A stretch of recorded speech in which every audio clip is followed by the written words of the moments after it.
Good evening. And welcome to another calm, peaceful journey into America's quieter past. Tonight, we drift slowly into the shadows and still waters of Louisiana's great wilderness. The Atchafalaya Basin, a place where time moves differently, where ancient cypress trees stand like gentle guardians, and where stories of hidden treasure have whispered through the bayou for more than a century. As you settle in, allow your body to become heavy and relaxed, let your breathing soften, let your mind loosen its hold on the day, and let the quiet mystery of the basin wrap around you like warm evening air. You don't need to search for anything tonight, just listen. Drift, and let the slow rhythm of the story guide you toward rest. Our story tonight, the lost treasure of the Atchafalaya Basin. The story begins deep in the heart of southern Louisiana, in a region where the land and water blend together so softly that it can be hard to tell where one ends and the other begins. This is the Atchafalaya Basin, a vast, peaceful stretch of wetlands, cypress forests, and winding bayous that has remained mostly unchanged for centuries, long before treasure hunters and wandering storytellers arrived. The basin was home to Native American tribes who lived quietly with the rhythms of the swamp. Their days were marked by the soft rise and fall of the river, the calls of distant birds, and the slow drift of canoes moving through the still water. By the early 1800s, Acadian settlers, fishermen, and trappers began making simple homes along the edges of the basin. Life here was unhurried. Families cooked over outdoor fires, gathered moss and timber, and traveled by boat more often than by foot. Everyday living was gentle and repetitive, hauling nets, repairing small wooden houses, and listening to the natural world for signs of weather or rising water.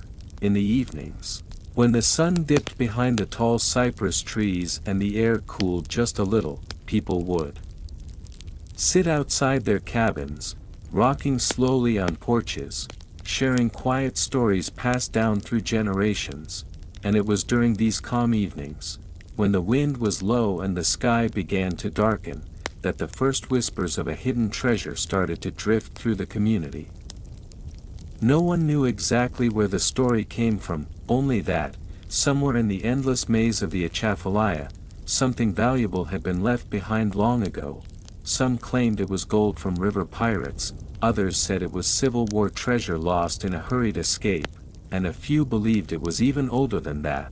But for the people who lived there, the legend became just another gentle part of the landscape, something to speak of quietly as the night settled in.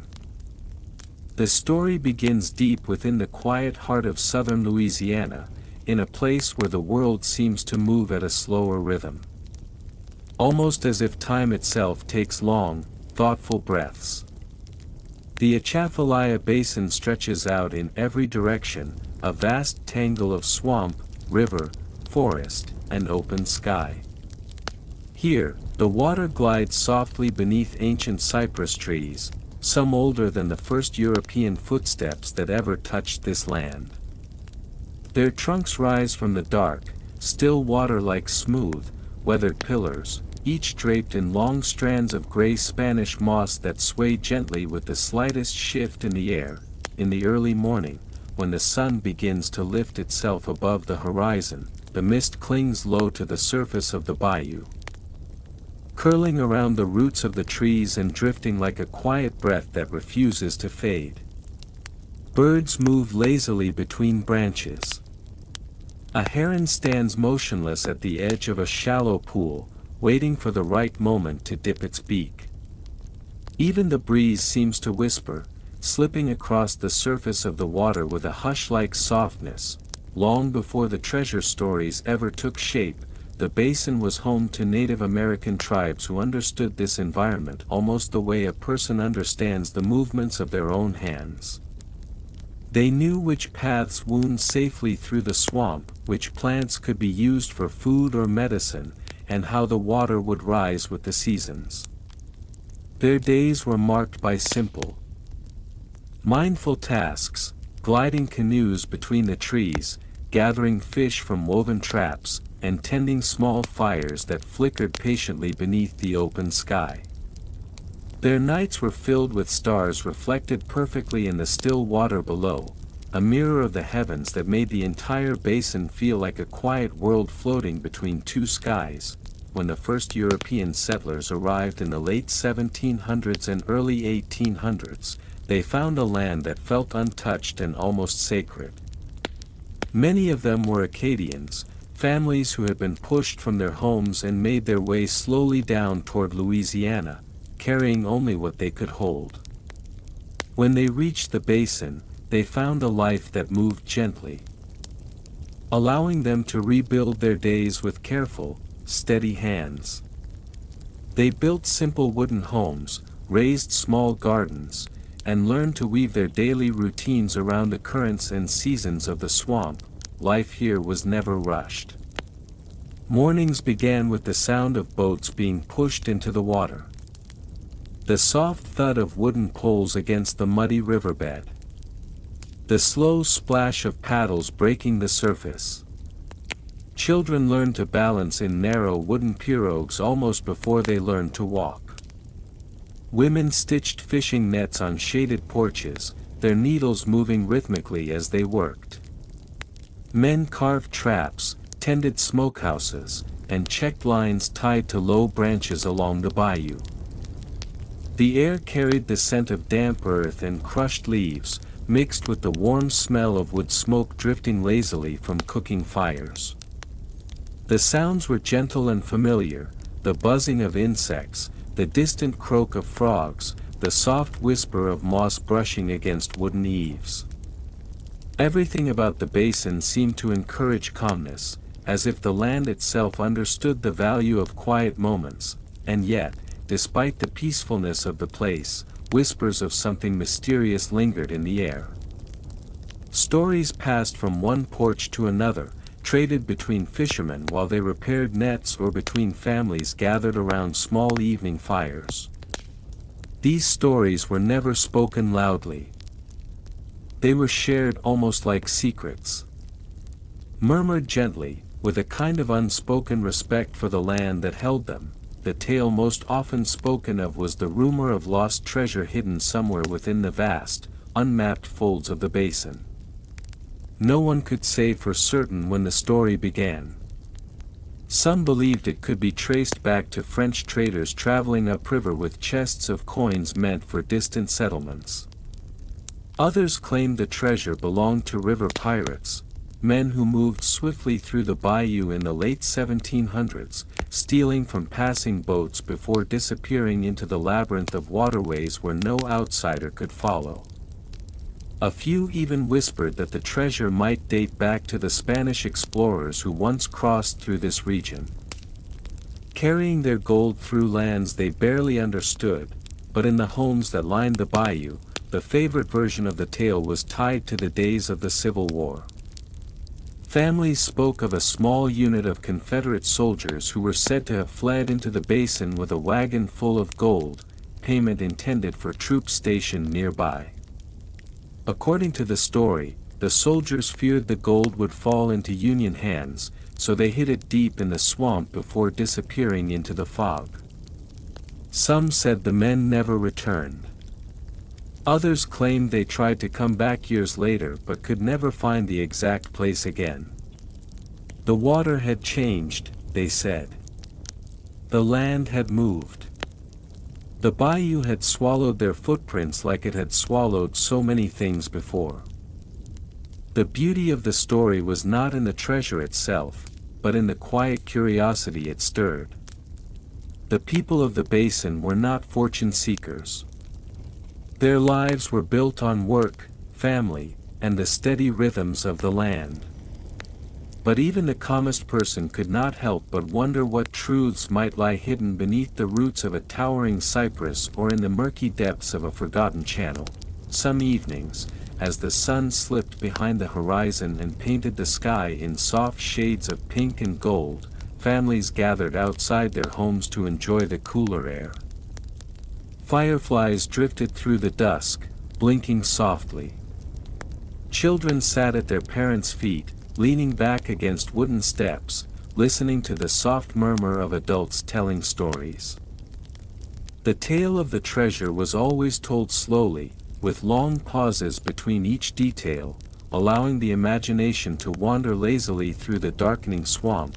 Listeners would picture a heavy wooden chest buried beneath the moss-covered earth. Or perhaps resting deep underwater where the roots of the cypress trees wove themselves into tangled shapes. They imagined old coins coated in river mud, and faded maps drawn by men who had never found their way out again. The mystery was never frightening, it was simply part of the basin's quiet personality, one more layer in a place already rich with secrets. Now and then, a fisherman returning at dusk might claim he had seen something unusual.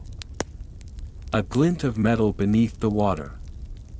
An old wooden beam half buried in silt. A stone marker carved into a shape he didn't recognize.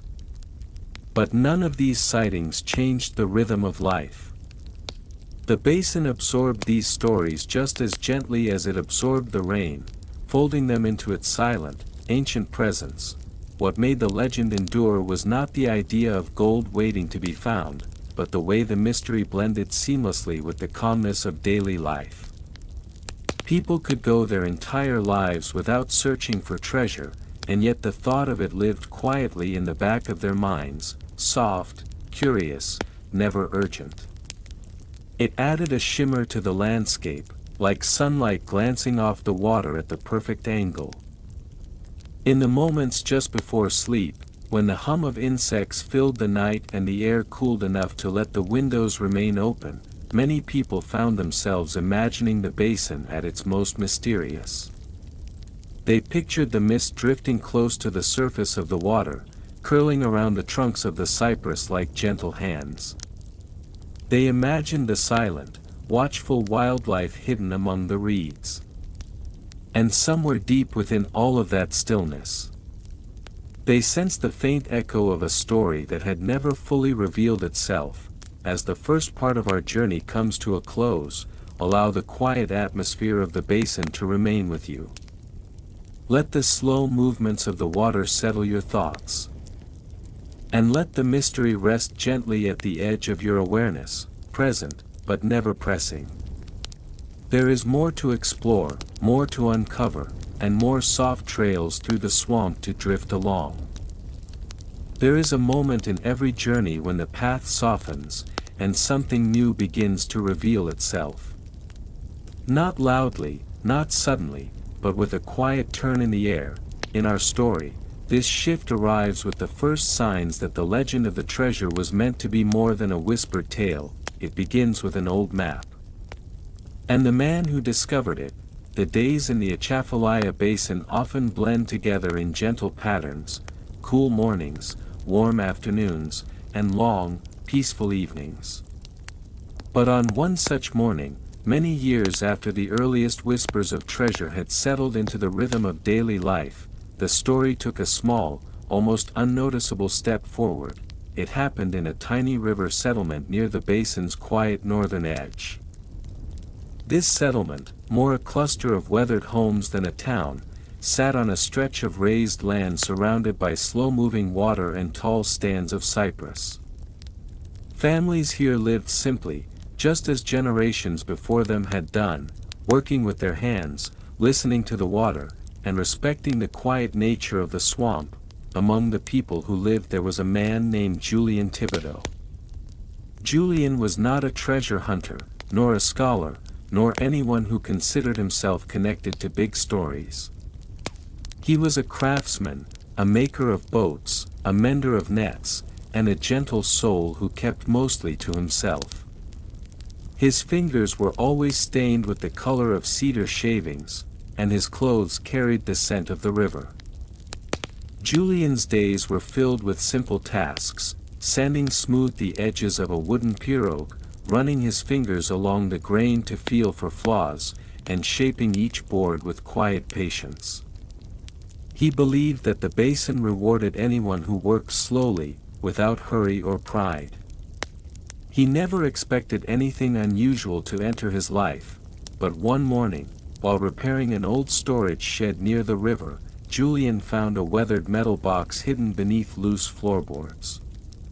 The box was small enough to hold in two hands and light enough to lift easily. It was rusty around the edges, coated with dirt, and sealed with a latch that no longer held tightly. When Julian opened it, he found a bundle of cloth folded neatly around something flat and delicate. Inside the cloth was a map. It was old, so old that the edges had frayed and softened, and the ink had faded to a pale brown. The lines were faint, drawn by an unsteady hand. There were no labels, no clear markers, no symbols that Julian recognized. But he could see the winding curves of a waterway, the jagged outlines of cypress stands, and markings that looked like small notches, perhaps indicating hidden paths or old hunting routes. Most curious of all was a tiny red mark, barely visible in the lower corner of the map. It had been made in a different ink, perhaps by a different hand. A single dot. A quiet suggestion of something significant. Julian did not think of treasure. Not at first. His mind moved simply and slowly, just like his days. He wondered what the map might have meant to its owner. He wondered how long it had been hidden. And he wondered why someone had gone to the trouble of folding it so carefully, sealing it away in a box, and tucking it beneath the floorboards of an old shed. That evening, Julian carried the map to the home of an elderly neighbor named Madame Eloise Boudreau. She had lived in the basin for more than 80 years, and though her voice had grown soft with age, her memory for old stories was still clear and strong. Her porch was shaded by tall oaks, and the wooden boards beneath her rocking chair creaked gently as she moved. When Julian unfolded the map before her, she leaned in slowly, squinting through a pair of round spectacles. For a long moment, she said nothing. Only the distant hum of insects filled the air around them. Finally, in a quiet voice, she said she recognized the style of the map, the way the lines curved, the way the water paths were drawn. She believed it might have been sketched by early trappers or scouts who traveled deep into the basin when the land was still wild and unmapped. Such men sometimes drew rough maps to pass along routes to their families or to guide others to hidden campsites, but the little red did that, she said, was strange. Some of the older families had once told stories of treasure maps marked with red ink, tiny points meant to identify places where valuable items had been hidden during times of danger or war.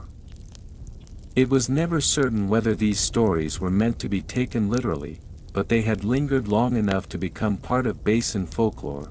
Julian listened, not with excitement, but with thoughtful curiosity. The map in his hands felt like a quiet piece of the past, something forgotten, now resurfacing for reasons unknown. Madame Eloise tapped one slender finger against the faded lines. She told him that if he truly wished to understand the map, he would need to visit a man who lived deeper in the basin. A man named Baptiste Saint Martin. Baptiste was a quiet figure in the community, known for his deep knowledge of the land and its history. He had spent nearly his entire life traveling the swamp, tracing its water paths like the lines of a familiar face. If anyone could make sense of a strange old map, it was him. The next morning, Julian placed the map carefully into a small tin box and paddled his pirogue into the basin. The trip to Baptiste's cabin would take most of the day, winding through narrow channels and shaded waters where the air was thick with the smell of moss and damp earth. The deeper he traveled, the calmer everything became. The noise of daily life faded. The sound of insects softened. The water grew darker and clearer, reflecting the sky above like a silent mirror. Baptiste's cabin appeared near dusk, perched on stilts above a quiet stretch of water where cypress roots knotted themselves into intricate shapes. Smoke drifted from a small chimney, Curling into the cooling air, the old man greeted Julian with a slow nod and invited him to sit on the porch. Baptiste's face was lined with age, and his eyes were deep and thoughtful, eyes that had watched more seasons in the swamp than most people would ever see. When Julian unfolded the map once again, Baptiste leaned forward, studying every faded line. He traced the ink with a fingertip, murmuring softly under his breath. After a long silence, he sat back and exhaled gently. He told Julian that the map was older than he had expected. Much older. Perhaps from the early days of the Acadian settlements. Or maybe even earlier. The routes drawn on it were not modern paths, they followed river courses that had shifted over time. Channels that no longer flowed as they once had, but Baptiste had seen one detail that made him pause, the red mark, that tiny dot. He said he had encountered it once before. In another map, one that had belonged to his grandfather had spoken of a cache buried during a time of danger. A chest carried upriver by men who never returned to claim it. A location marked with red ink so it would not be forgotten, whether the chest held gold or something else, no one in the family had ever known.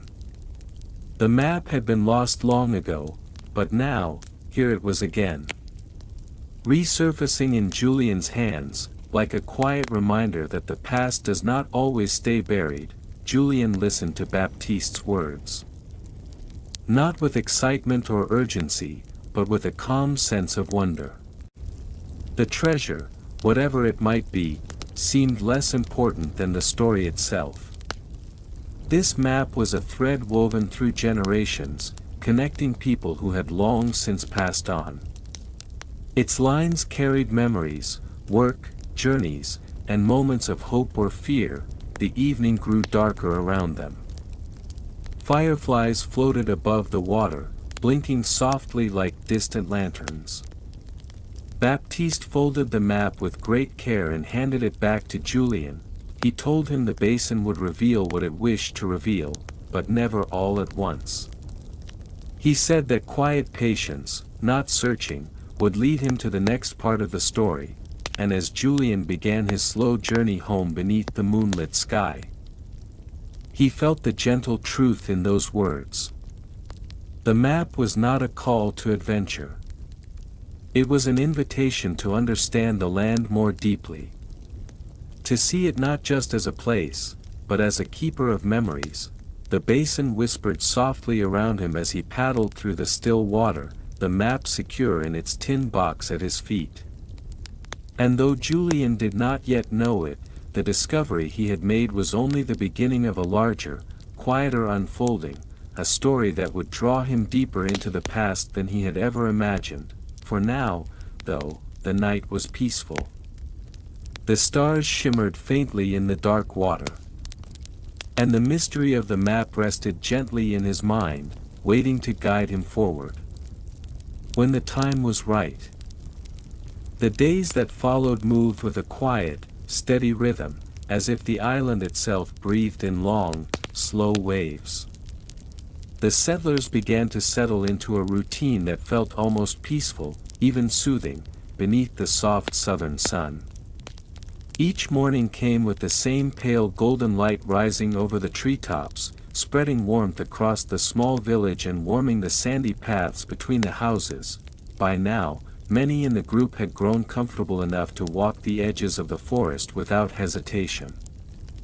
The trees, tall and old, seemed less like mysterious sentinels and more like watchful neighbors who had accepted the colony's presence. Birds called lazily from their branches, fluttering from one patch of light to another. While the wind wove its way through the leaves with a whisper that sounded almost like a lullaby, life on the island slowed into a gentle pattern. Some spent their days tending small gardens, coaxing sprouts from the soil. Others gathered driftwood along the shore, smoothing it into beams for additional shelters.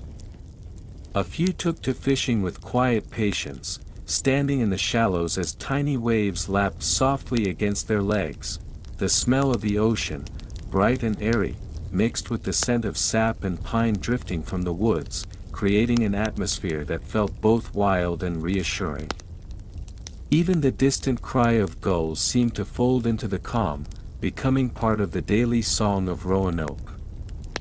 Children played in open sandy patches, tracing shapes with sticks or collecting smooth stones that glimmered like small treasures. Their laughter was gentle, almost muffled by the vastness of the island around them. It was not loud or reckless, instead, it matched the quiet spirit of the place, as if the land itself asked for softness, and yet, beneath all of this calm, something subtle lingered. Nothing frightening, nothing sharp, just a faint sense that the island held old stories of its own. Stories it revealed only in small, delicate hints. Sometimes, when settlers stepped deeper into the woods, they found carvings on tree bark, simple patterns, shapes worn by time. Other times, a faint trail would appear, as though someone had walked there long ago, though no one could say who or when. And occasionally, in the late afternoon, when the light turned amber and the shadows stretched long and thin, someone might feel as if they were being quietly watched. Not in a threatening way, but in a thoughtful, observing manner, like the island was curious about its new visitors. No one mentioned these sensations openly. Instead, they appeared only in passing remarks, gentle, almost uncertain comments exchanged while repairing roofs or preparing meals. But every person felt them in their own quiet way. The settlement itself grew slowly, house by house, plank by plank. The structures were modest but sturdy, with walls built from timber and roofs covered in rough shingles. When sunlight touched the wood, it glowed a warm, earthy color. When it rained, the houses filled with the comforting scent of damp cedar, and the settlers would sit inside, listening to the soft patter of drops like tiny fingertips tapping on the roofs. And during those moments, as the village gathered indoors, there was a harmony among them, a shared understanding that they were building something meaningful together. The dream of a new life, a new beginning, whispered gently through every part of their daily work. In the evenings, the settlers often gathered around small fires. The flames flickered softly, casting warm halos of light on faces tired from the day's labor. People told simple stories, not dramatic tales, but little memories from home, small fragments of their lives before the voyage. The voices were low, almost melodic, carried by the night air. Sometimes the conversation faded into a comfortable quiet, broken only by the soft crackling of burning wood and the rhythmic waves brushing the shoreline nearby. Fireflies blinked in and out between the trees, like tiny lanterns drifting on unseen paths. On one particular evening, the air was especially still. The sky deepened from gold to rose to a cool, dusky blue, and the first stars shimmered above the treetops. The fire in the center of the settlement glowed softly, warm but not harsh. Around it, the settlers sat scattered in little circles, some speaking in hushed tones, others simply listening to the night settle over the island. John White, who guided much of the colony's work, leaned back slightly, staring into the fire. He listened to the gentle murmur of voices around him, and for a moment, he felt an unmistakable sense of hope. The colony was taking shape. The people seemed calm. The island, though wild and unfamiliar, was beginning to feel like a place where life could grow. Yet even in that hopeful moment, his thoughts drifted. He remembered the supplies running low, the tools that needed repair. The materials still required to strengthen their settlement before the harsher seasons arrived. It was clear that a return trip for provisions would soon be necessary, but he didn't share this concern yet. For now, he chose to sit quietly, letting the night wrap gently around him. The fire's glow reflected in his eyes, and he breathed in slowly, the scent of smoke, the hint of salt in the air, the earthy smell of freshly chopped wood. He listened to the distant rumble of the tide, steady as a heartbeat. Nearby, a few settlers hummed a soft tune. It wasn't a formal song, just a gentle melody carried from old memories, something soothing and simple. The tune floated upward like a warm breeze, blending with the crackling fire and the whispering leaves. As darkness deepened, more stars appeared, filling the sky with a soft, silver shimmer. The settlers looked up occasionally, admiring the vast stretch of sky.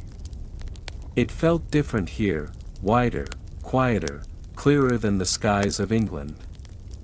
Almost as if the heavens themselves leaned a little closer to the earth. When the fire finally dwindled to glowing embers, the settlers rose slowly, moving toward their homes with quiet footsteps. Doors closed softly, one by one, until only the gentle chorus of nighttime sounds filled the air, crickets humming, the ocean breathing, the trees rustling with a tender sigh, inside the small wooden houses. People settled into their beds, the rough fabric of their blankets warmed by the day's lingering heat.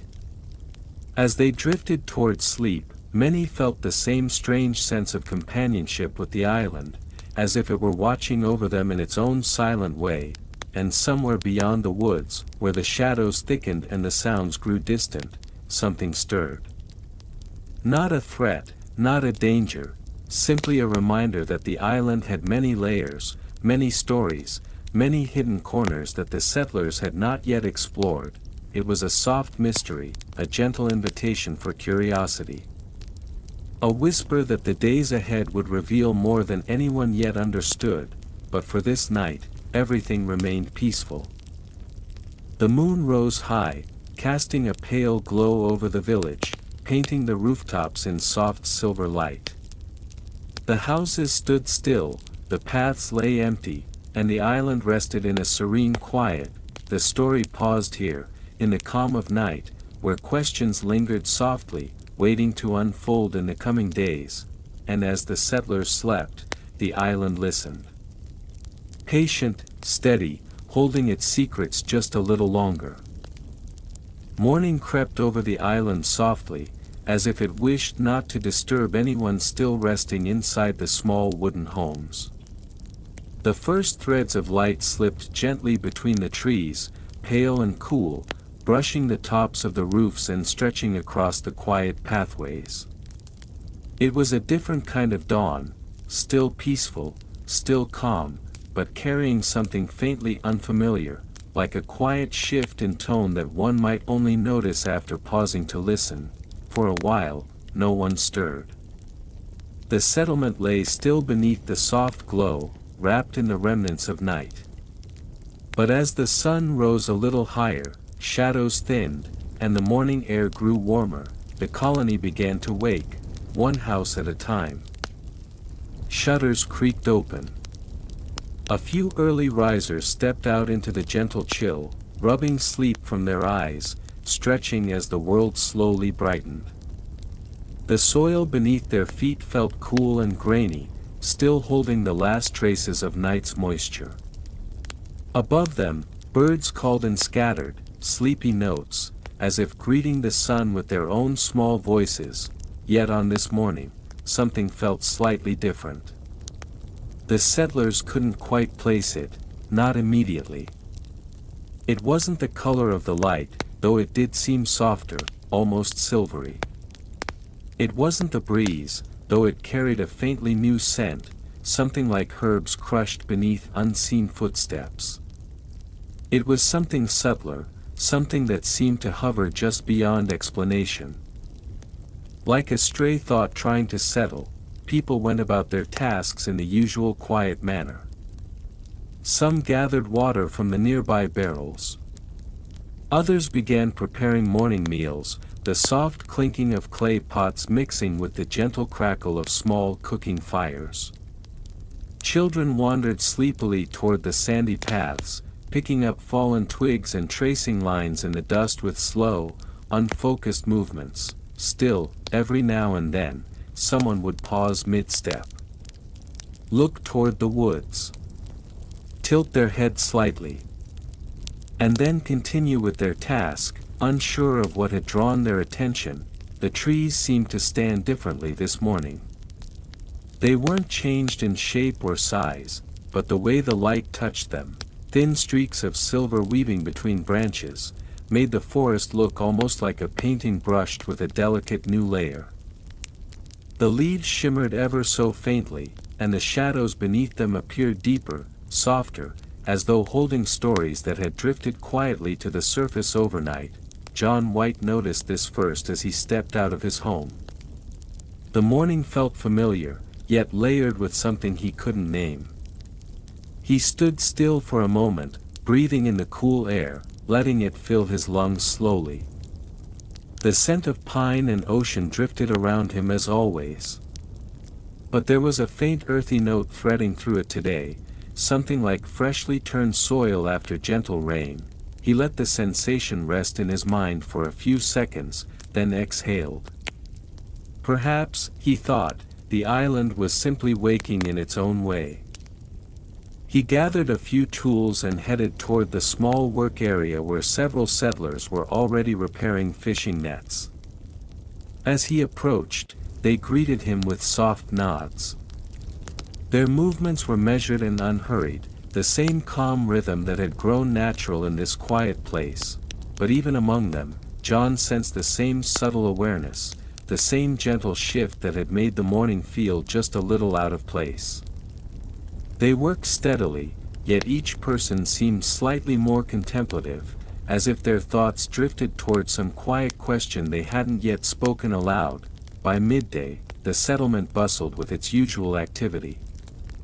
The sun warmed the sand and wooden planks, filling the air with a golden glow. People harvested vegetables from the small garden plots, their hands brushing through leaves still wet with morning dew. Fishermen walked toward the shore with their nets slung over their shoulders, leaving soft footprints behind them. The ocean sparkled under the sunlight, rhythmic and steady, the tide washing in with a gentle whisper. Waves curled softly around the ankles of anyone who stepped close, bringing a refreshing coolness that eased the warmth of the day.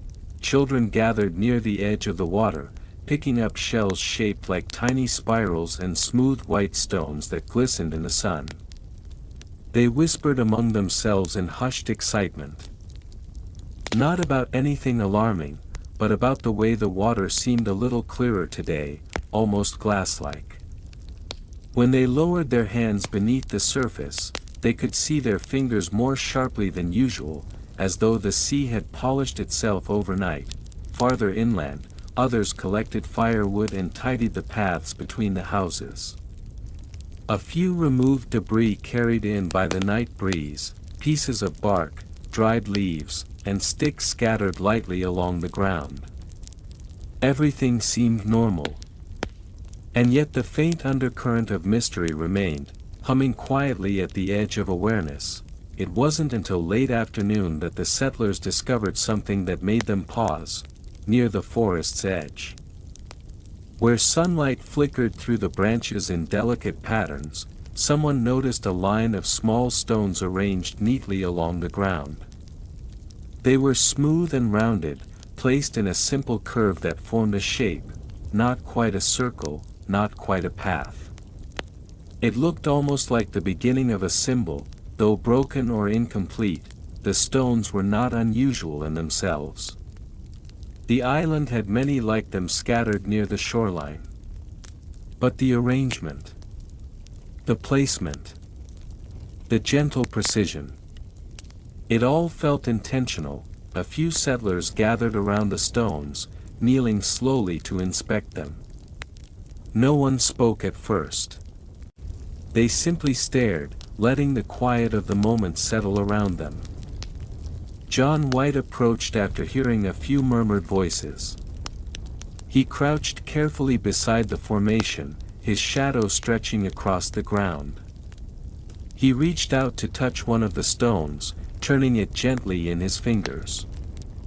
The stone was warm from the sun, smooth to the touch. He placed it back exactly where he found it. One of the settlers, an older man with a calm, thoughtful expression, spoke softly. "It looks like someone arranged them," he murmured. John nodded. "Perhaps the wind moved them," he replied, though his voice held a note of uncertainty, but the stones were arranged too deliberately for that. Each one spaced evenly. Each one touching lightly against the next. It didn't feel random.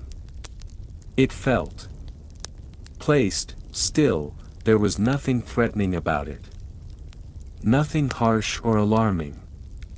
If anything, the shape seemed gentle, almost like a quiet greeting, or a sign meant to be noticed only when the morning light softened enough to reveal it. The group stood there for a few moments longer, the forest whispering behind them.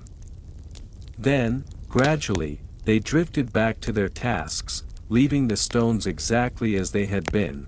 As the sun dipped lower, turning the sky into shades of amber and rose, the sense of subtle change grew stronger.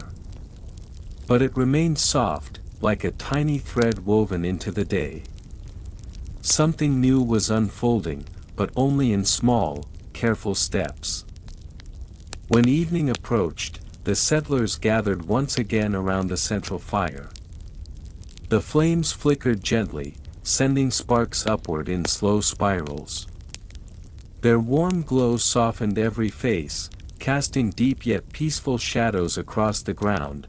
Voices rose in quiet conversation. People exchanged thoughts about the day, though no one mentioned the arranged stones directly. Perhaps they felt it was better to let the island's mysteries reveal themselves on their own time. Or perhaps they simply didn't want to disturb the calm. As night unfolded, stars emerged one by one, bright and steady in the deepening sky. The moon cast a soft pale light over the village, silvering the rooftops and tracing delicate outlines along the forest's edge. Inside the houses, the settlers settled into their beds once again. The gentle creak of wooden frames, the rustle of blankets being pulled close, the quiet sighs of tired breath filled the little homes. Outside, the wind carried the scent of pine and distant saltwater, soothing in its familiar rhythm, and somewhere in the forest, just beyond the reach of the moon's glow, something shifted. A branch bent. Leaves rustled. And a faint sound, almost like footsteps, drifted through the trees before fading into silence, not threatening. Not ominous, simply present, a reminder that the island was still watching, still aware, still slowly unfolding its quiet secrets, and so the night deepened. Gentle and soft, holding both peace and mystery in its quiet embrace, the story rested here, on the edge of a subtle change. Waiting for the next turn of light. The next morning arrived softly, with a cool breath of wind drifting across the settlement and stirring the thin curtains in each small wooden home. The sun had not yet fully risen, and the world was brushed in pale blue shadows, the kind that made everything look calm and slightly distant, as though wrapped in sleep. A few early risers stepped outside to greet the day.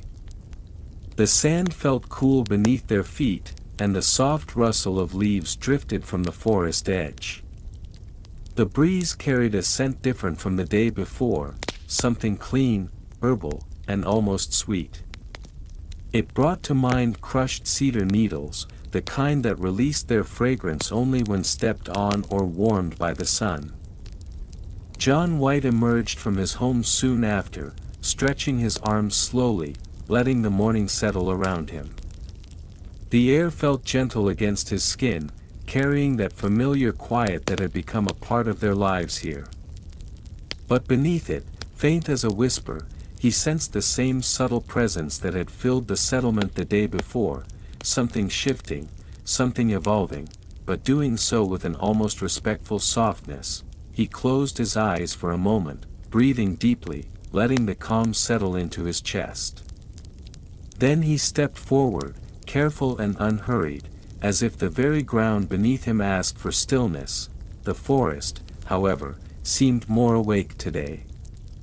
The trees stood tall and shadowed, their cedar branches swaying slightly, even though the breeze was barely noticeable.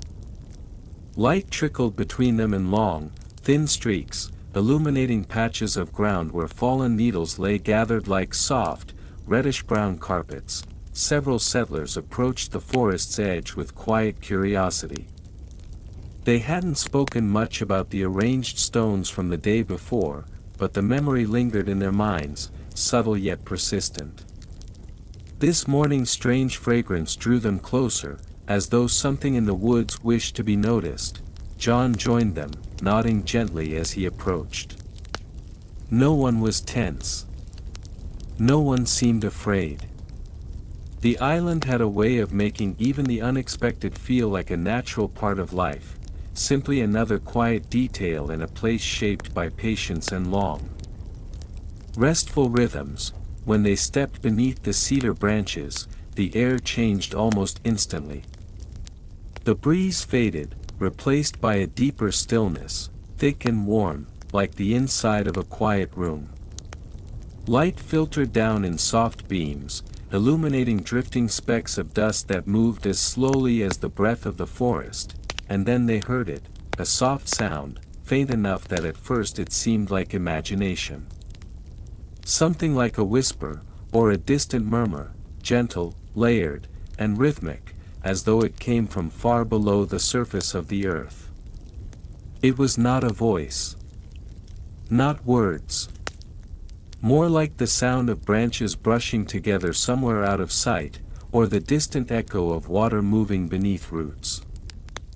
One of the settlers, the same older man who had studied the stones yesterday, leaned slightly forward. He closed his eyes, listening closely. "It's the trees," he said quietly. "They sound different today." John listened as well, his brows softening. The sound wasn't unsettling. If anything, it felt familiar, like the low hum of wind passing through a tall canyon, or the soft sigh of waves turning beneath a boat. It settled into the mind almost like music, calming and steady. They moved deeper into the cedar grove, careful not to disturb the forest floor. The ground was soft with fallen needles, and each step made only the faintest crunch. Above them, the branches wove together like a gentle canopy, shielding them from most of the sky. As they walked, they noticed that the grove felt more alive today. Birds perched quietly along the branches, their feathers ruffled, as though they had been awakened early by something subtle. A few insects flitted between beams of sunlight, glowing briefly before disappearing into shadow.